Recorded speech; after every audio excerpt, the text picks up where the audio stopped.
আবাসের বাড়ি করবে, টাকা পেয়েছে, কিন্তু টাকা পেয়েও আবাসের বাড়ি তৈরি না করার অভিযোগ। হ্যাঁ, রায়গঞ্জ পুরসভা এবার কড়া পদক্ষেপ নিচ্ছে। নোটিশ পাঠিয়েছে পুরসভা, রায়গঞ্জ পুরসভা। চিহ্নিত করা হয়েছে। আপনাদের আরো ডিটেইল জানাবে এই বিষয় মুক্তা রয়েছে আমার সঙ্গে সরাসরি। মুক্তা, কতজন উপভোক্তা যারা টাকা পেয়েও আবাসের বাড়ি তৈরি করেনি, রায়গঞ্জ পুরসভা তরফ থেকে কি জানানো হয়েছে এবং তাদের বিরুদ্ধে কি কড়া পদক্ষেপ নিচ্ছে পুরসভা? দেখো, তোমাকে বলি 15-16 অর্থবর্ষের যে রায়গঞ্জ পৌরসভার পক্ষ থেকে 9,474 জনকে আবাস যোজনার টাকা দেওয়া হয়েছিল। তার মধ্যে দেখা যাচ্ছে যে 424 জন কিন্তু এখনো বাড়ি করেনি, সেই টাকা কিন্তু আত্মসাৎ করেছে বলে অভিযোগ করছে পৌরসভা। সেই পৌরসভার পক্ষ থেকে কিন্তু তাদেরকে আইনি নোটিশ পাঠানো হচ্ছে, অবিলম্বে সেই টাকা ফেরত দিতে হবে। সেখানে দেখা যাচ্ছে যে কোনো দল রং না দেখে, কোনো দলীয় রং না দেখে কিন্তু পৌরসভা এই উদ্যোগ নিচ্ছে। সেখানে কিন্তু তৃণমূল, কংগ্রেস বা বিজেপি, সেখানে কিন্তু কাউকে ছাড় দেওয়া হচ্ছে না। কারণ পৌরসভার বক্তব্য যে যারা প্রধানমন্ত্রী আবাস যোজনার জন্য যাদেরকে পাকা বাড়ি করার জন্য টাকা দেওয়া হয়েছে, সেই টাকায় তারা ইনকোয়ারি করে দেখেছে যে 424 জন কিন্তু এখনো পর্যন্ত ঘর করেনি এবং সেই টাকা আত্মসাৎ করেছে এবং অন্য কাজ করেছে। কিন্তু সার্ভে করতে গিয়ে দেখা যায় যে কোনো ঘর নেই। সেই কারণে কিন্তু আইনি নোটিশ জারি করেছে রায়গঞ্জ পৌরসভার পক্ষ থেকে। 524 উপভোক্তাকে টাকা ফেরতের নোটিশ পুরসভার। হাউজিং ফর অল প্রকল্পে আমাদের রায়গঞ্জ নগরবাসী ঘর পাচ্ছেন 7,550টি ঘর। তাদের মধ্যে থেকে 1924 জনকে ঘর শুরু না করার জন্য বাদ দেওয়া হয়েছে। এই প্রকল্প 2022 সালে শেষ হয়ে গেছে, তারপরেও এরা কাজ শেষ না করার জন্য বাধ্য হয়েছি প্রকল্প থেকে বাদ দেওয়ার জন্য। আমরা 524 জনকে নোটিশ করেছি টাকা ফেরত দেওয়ার জন্য। এবার সেকেন্ড চিঠি ইস্যু করার পরেও যদি না আসে, তাহলে আমরা এফআইআর এ যেতে বাধ্য হব। রামপুরহাটের ধুলোডাঙ্গায় সেখানে আবার অবৈধ নির্মাণের ফলে জল জমতো গোটা এলাকা জুড়ে। বৃষ্টিতে স্থানীয় ব্রিজ জলে ডোবার উপক্রম।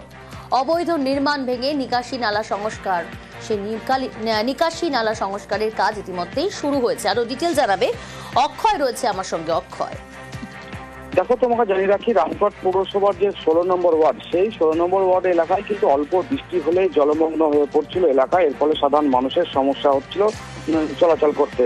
এবং গতকাল রামপুরহাট পৌরসভার তরফ থেকে ওই যে এলাকায় চাকলামার যে কাঠের ব্রিজ, সেখানে কিন্তু ওই কাঁদর পাড় দখল করে বেশ কিছু অবৈধ নির্মাণ করা হয়েছিল এবং 4টি অবৈধ নির্মাণ ভাঙা হয়েছে রামপুরহাট পৌরসভার তরফ থেকে। তারপরে ওই এলাকায় যে কাঁদরটি আছে সেটি সংস্কারের কাজ শুরু করেছে রামপুরহাট পৌরসভার তরফ থেকে শহর জুড়েই ঘোষণা করা হয়েছে যে সমস্ত হাই ড্রেনের ওপর বা কাঁদর এর ওপর যে অবৈধ নির্মাণ করা হয়েছে সেগুলি কিন্তু ভেঙে ফেলা হবে। মূলত সমস্যা দেখা যাচ্ছে বর্ষা ঢোকার আগে অল্প বৃষ্টি হলে শহরের বিভিন্ন জায়গায় জল জমছে এবং মূলত দেখা যাচ্ছে ড্রেন দখল করে অথবা কাঁদর দখল করে যারা অবৈধ নির্মাণ করছে, সেই কারণে জলটি পাস হচ্ছে না। তাই এই সমস্যা দেখার কারণে পৌরসভা নড়েচড়ে বসলো এবং রামপুরহাট পৌরসভার 16 নম্বর ওয়ার্ড এলাকায় এই অবৈধ নির্মাণগুলি ভাঙল পৌরসভা। বেশ, অবৈধ নির্মাণের জন্য, কাঁদর পাড়ে অবৈধ নির্মাণের জন্য সুষ্ঠু নিকাশি ব্যবস্থা সম্পূর্ণ ব্যাহত হয়েছে, যার জন্য ফলে হঠাৎ অল্প বৃষ্টিতেই এই চাকলামাটি ধরে রাস্তাটা জলে ঢুকে যায়। আমরা যুদ্ধকালীন তৎপরতায় সেই কাজটা কিন্তু আমরা কাল রাত্রেই করে ফেলেছি, কিন্তু সম্পূর্ণভাবে হয়নি। যার জন্য আমরা সুষ্ঠু নিকাশি ব্যবস্থা করার জন্য এই অবৈধ নির্মাণগুলো ভাঙতে বাধ্য হলাম এবং এটা সিদ্ধান্ত হয়েছিল যে সুষ্ঠু নিকাশি করার জন্য অবৈধ নির্মাণ যেখানে থাকে ভাঙতে হবে। কতগুলো অবৈধ নির্মাণ? এখানে চারখানা অবৈধ নির্মাণ ছিল, তার মধ্যে 4টাই আমরা কমপ্লিট করে ভেঙে দিয়েছি। জমি বিক্রি করতে সরকারি সেচ নালা ভরাট। নকশাল বাড়িতে ব্যক্তিগত মালিকানাধীন জমি, আর সেই জমির পাশেই সরকারি নালা। সেটা জমির মালিক বুঝিয়ে দিয়েছেন বলেই অভিযোগ। তিনি পাশে কেটে দিয়েছেন আরেকটি নালা। এতে লাভ কি হবে প্রশ্ন তুলছেন স্থানীয় বাসিন্দারা। সোজা ছিল ড্রেনটা, এখান থেকে সরিয়ে নিয়ে গেছে ওখানে 6-7 ফিটে পরে। তো ওরা এই জমিটাকে সোজা করছে। শিলিগুড়ির নকশাল বাড়ির বুথ করঞ্জোত, এখানে সরকারি সেচ নালা ভরাট। তাও জবরদস্তি ওরা নালাটা আর হিন পাইপটা বাঁকা করে এইদিকে নিয়ে আসছে। ওরা মানে জমিটা এক্স্যাক্টলি মানে ওরা এইদিকে সাইড করে প্লেন করে মানে বিক্রি করতে পারে, না ঘর বানাইতে পারে। ওই হিসাবে ওরা এইদিকে জায়গা ছাড়ে, ওরা নালাটা ওই পাশে নিয়ে গেছে। আমাদের অসুবিধা হবে তো, আমরা মানা করছি, তাও মানেনি। সরকারি সেচ নালার পাশেই ছিল জমির আল। এই আল দিয়ে স্থানীয়রা যাতায়াত করতেন। সেই আল খুঁড়ে নতুন নালা তৈরির অভিযোগ। বাবলু ছেত্রী শিলিগুড়ির খড়িবাড়ির বাসিন্দা। তার জমি রয়েছে নকশালবাড়ির বুধকরঞ্জতে। তার জমির পাশেই ছিল সরকারি সেচ নালা। স্থানীয়দের অভিযোগ, জমি বিক্রি করার জন্য মাসখানেক আগে সরকারি সেচ নালাটি বুঝিয়ে দেন জমির মালিক বাবলু ছেত্রী। তারপর চাপে পড়ে ছোট্ট একটি নালা কেটে দিয়েছেন, যা থাকা আর না থাকা এক। আমরা আগে থেকে দেখে আসছি এই জমিটা ওর জমির সাইড দিয়ে ছিল। এখন ওর জমির পজিশন করার জন্য মনে হয় যে ড্রেনটা ওর সাইড করে, এটা তো মানে করার বেআইনি হয়েছে। পারমিশন দরকার ছিল, সেটা তো ও নেয়নি। এই সরকারি সেচ নালা দিয়ে জল গিয়ে পড়ে পাশের সেচ নালায়। সেই জল ব্যবহার করেন বহু কৃষক। তাঁদের দাবি, সেচ নালা বুঝিয়ে দেওয়ায় বৃষ্টি হলেই এলাকা জলে ভেসে যাবে। এ নিয়ে তারা স্থানীয় প্রশাসনের কাছে অভিযোগ জানিয়েছেন। অভিযোগ তো পড়েছে জিপিতে, কিন্তু এটা তো যদি শেষ নালা হয়ে থাকে তাহলে অবশ্যই আমরা সেচ দপ্তরকে জানাবো। ওরা তো ল্যান্ড অফিসে বা ব্লক অফিসেও জানাইছে। যদি আমরা জিপি থেকে কিছু করতে পারি সেটা আমরা তদন্ত করে দেখব, কিছু করা যায় তাহলে যতটুকু সম্ভব আমরা এটা করার চেষ্টা করব। শিলিগুড়ি থেকে বিশ্বজিৎ মিশ্র, নিউজ 18 বাংলা। এবার একটু ওয়েদার আপডেট দিই আপনাদের। তীব্র গরমে কিছুটা স্বস্তির বার্তা, কিন্তু বৃষ্টি কবে হবে? যেভাবে সকাল থেকেই দেখছি এত তীব্র গরম, হাঁসফাঁস পরিস্থিতি, কিন্তু দক্ষিণবঙ্গে বৃষ্টির সম্ভাবনার খবর পাওয়া যাচ্ছে। কবে থেকে বৃষ্টি, কোন কোন জেলায় বৃষ্টি, আরো ডিটেল আপনাদের জানাবে বিশ্বজিৎ রয়েছে আমার সঙ্গে। বিশ্বজিৎ, স্বস্তির খবর শুনতে চাইছে দর্শকরা। কবে থেকে বৃষ্টি, কোন কোন জেলায় বৃষ্টি, তীব্র গরম, সেই তীব্র গরম কাটিয়ে স্বস্তির বার্তা দাও। প্রথমেই দক্ষিণবঙ্গের কথায় আসি প্রিয়াঙ্কা। দক্ষিণবঙ্গে ঝড় বৃষ্টির সম্ভাবনা তো রয়েছে আগামী বুধ বৃহস্পতিবার পর্যন্ত। বজ্রবিদ্যুৎ সহ বৃষ্টি যেমন হবে বিক্ষিপ্তভাবে, তেমনি ঝোড়ো হাওয়া বইবে। কোথাও 30 থেকে 40 কিলোমিটার, কোথাও বা 40 থেকে 50 কিলোমিটার গতিবেগে এই তীব্র ঝোড়ো হাওয়া বইতে পারে বজ্রবিদ্যুৎ সহ বৃষ্টির সঙ্গে। পশ্চিমের জেলাগুলিতে এখনও সকাল থেকে গরম এবং অস্বস্তি বেশি। কলকাতাতেও জলীয় বাষ্প বেশি রয়েছে, তাই মেঘলা আকাশ থাকলেও গরম এবং অস্বস্তি রয়েছে। তবে আজ বিকেলেও যেমন ঝড় বৃষ্টির সম্ভাবনা রয়েছে, তবে আগামীকাল রবিবার এই ঝড় বৃষ্টির সম্ভাবনা একটু বেশি থাকবে। বেশি সম্ভাবনা থাকবে ঝড় বৃষ্টির বীরভূম, মুর্শিদাবাদ, নদিয়া, 2 বর্ধমান এবং পশ্চিম মেদিনীপুর, ঝাড়গ্রাম এই জেলাগুলিতে ঝড় বৃষ্টির সম্ভাবনা তুলনামূলকভাবে বেশি থাকবে। তবে কলকাতা সহ দক্ষিণবঙ্গের সব জেলাতেই ঝড় বৃষ্টির সম্ভাবনা রয়েছে এবং দক্ষিণবঙ্গের পূর্ব বর্ধমান জেলাতে ভারী বৃষ্টির সম্ভাবনা রবি বা সোমবারের মধ্যে হতে পারে, এমন একটা সম্ভাবনা তৈরি হয়েছে। এমনই একটা স্বস্তির বার্তা হাওয়া অফিসে।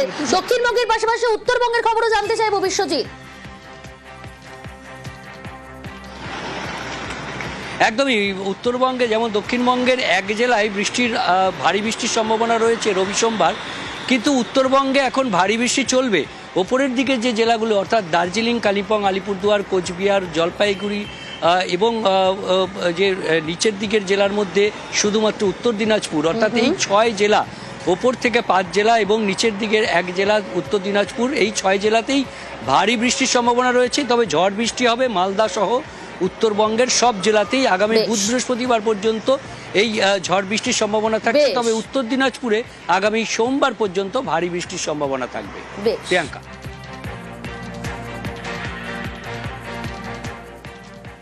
দেখুন, একদিকে গরম থেকে কিভাবে আমরা মুক্তি, স্বস্তি পাবো, তার জন্য বৃষ্টির হবে এমনটাই সম্ভাবনা জানাচ্ছে হাওয়া অফিস। এদিকে বৃষ্টিতে ভুট্টা চাষে ক্ষতির আশঙ্কা। কোথায়? রাত থেকে দফায় দফায় বৃষ্টি উত্তর দিনাজপুরের ইসলামপুর জুড়ে। টেলিফোন লাইনে রয়েছে প্রতিনিধি চঞ্চল। চঞ্চল, কৃষকদের তো মাথায় হাত, কি বলছেন তারা? দেখো, এখন পর্যন্ত যেটা জানা গেছে যে বহু কৃষক এখনো কৃষকদের জমিতে কিন্তু রয়েছে ভুট্টা, এবং সেই ভুট্টা কিন্তু তারা জমি থেকে তুলতে পারেনি। এতে কিন্তু ক্ষতির আশঙ্কা করছে। যেইভাবে রাতভর যে টানা বৃষ্টি সেই বৃষ্টিতে কিন্তু জমিতে যদি ভুট্টা থাকে, এখন ভুট্টা কিন্তু প্রায় পেকে গেছে এবং সেই ভুট্টা কিন্তু মাঠ থেকে তুলে বাড়িতে নিয়ে আসার সময় এবং সেই শুকানোর সময় কিন্তু এই বৃষ্টিতে কিন্তু ক্ষতির আশঙ্কা করছে। কারণ ভুট্টা যদি জমিতে থাকে এবং লাগাতার যদি বৃষ্টি হয় তাহলে সেই ভুট্টার মধ্যে পোকা ধরতে পারে এবং ক্ষতির আশঙ্কা করছে কৃষকরা। এই নিয়ে কিন্তু মাথায় হাত রয়েছে কৃষকরা এবং দ্রুত যাতে মানে প্রশাসন যাতে ক্ষতিপূরণ বা এরকম মানে দাবিও করছেন কৃষকরা। তবে লাগাতার যেভাবে বৃষ্টি পড়ছে, যেমন ইসলামপুর বিধানসভা বা ইসলামপুর এবং মহকুমা জুড়ে যে গোয়ালপুকুর, চাকুলিয়া, করণডিগি এবং কি এই যে চোপড়া, এই সব এলাকায় কিন্তু বহু কৃষক ভুট্টা চাষের উপরে নির্ভরশীল রয়েছে এবং এই বৃষ্টিতে কিন্তু লাগাতার যদি চলতে থাকে তাহলে কৃষকদের বহু ক্ষতি হতে পারে এবং তা আশঙ্কা করছেন কৃষকরা। বেশ, বাংলার মৎস্যজীবীদের ট্রলারে এবার ট্রান্সপন্ডার।